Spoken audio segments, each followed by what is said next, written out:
Hello guys, I am Hrithik Raj and welcome back to E square science. इस lecture में हम लोग पढ़ने वाले हैं displacement reaction, that is the third type of chemical reaction. Okay, सबसे पहले स्टार्ट करते हैं रिएक्टिविटी सीरीज से।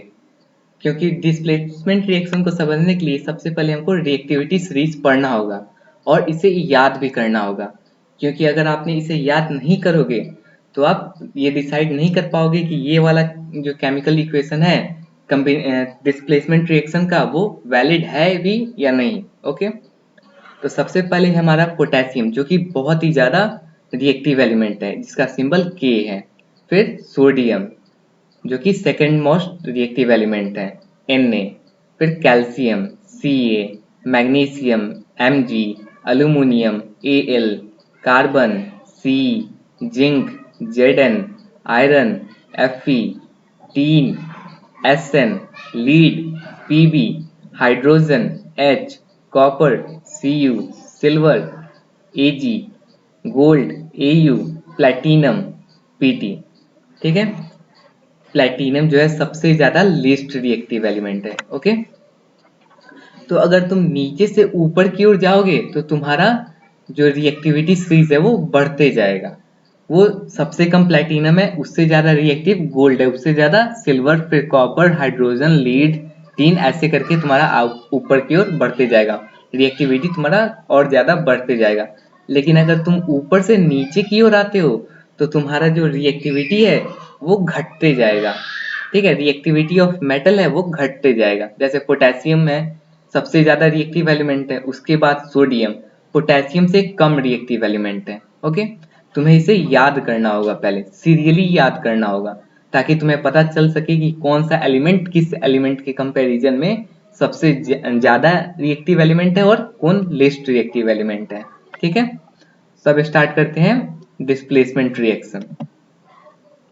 Displacement reaction. Those reactions in which more reactive elements displace least reactive elements in known as displacement reaction.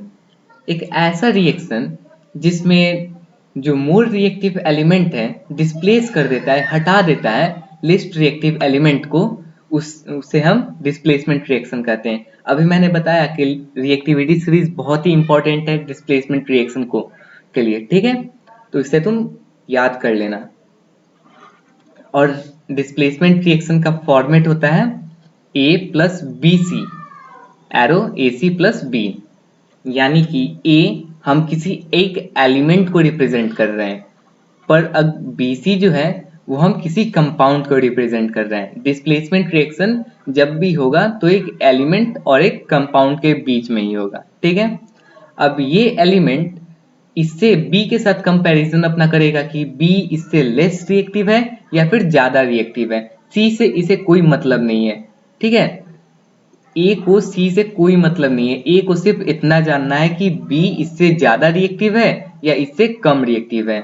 अगर A B से ज्यादा reactive निकला तो ये रिएक्शन होगा, B हट जाएगा और A C के साथ अटैच हो जाएगा। ठीक है, लेकिन अगर B A से ज्यादा रिएक्टिव हुआ तो ये रिएक्शन इनवैलिड हो जाएगा।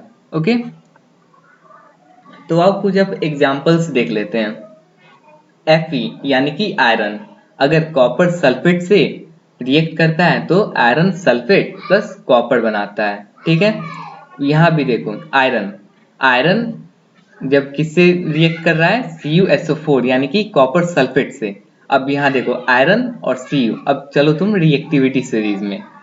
अब देखो आयरन यहाँ है और तुम्हारा कॉपर यहाँ है। तो मैंने क्या बताया था कि अगर ऊपर से नीचे आते जाओगे तो जो तुम्हारा पहले पड़ा वो रिएक्टिव है, ज्यादा रिएक्टिव, और जो तुम्हारा नीचे है वो कम रिएक्टिव। यानी कि आयरन इस केस में ज्यादा रिएक्टिव है और कॉपर तुम्हारा कम रिएक्टिव है।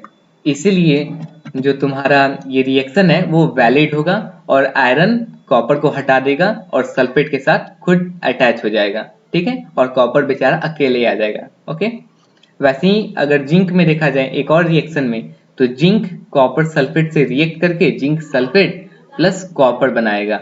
इसे भी ले चलो जिंक और कॉपर, इसे भी ले चलो रिएक्टिविटी सीरीज में। देखो जिंक यहाँ, ये तो आयरन से भी ज्यादा रिएक्टिव है ना, और कॉपर बेचारा नीचे है, ये ज्यादा रिएक्टिव नहीं है। जिंक के कंपैरिजन में ये कॉपर लेस रिएक्टिव है, ठीक है, इसलिए ये रिएक्शन भी वैलिड है। तो जिंक कॉपर सल्फेट से रिएक्ट करेगा तो जिंक सल्फेट प्लस कॉपर बनाएगा, ओके। और जिंक और आयरन रिएक्ट कर रहा है कॉपर के साथ, क्यों? क्योंकि जिंक और आयरन जो है मोर रिएक्टिव देन कॉपर है।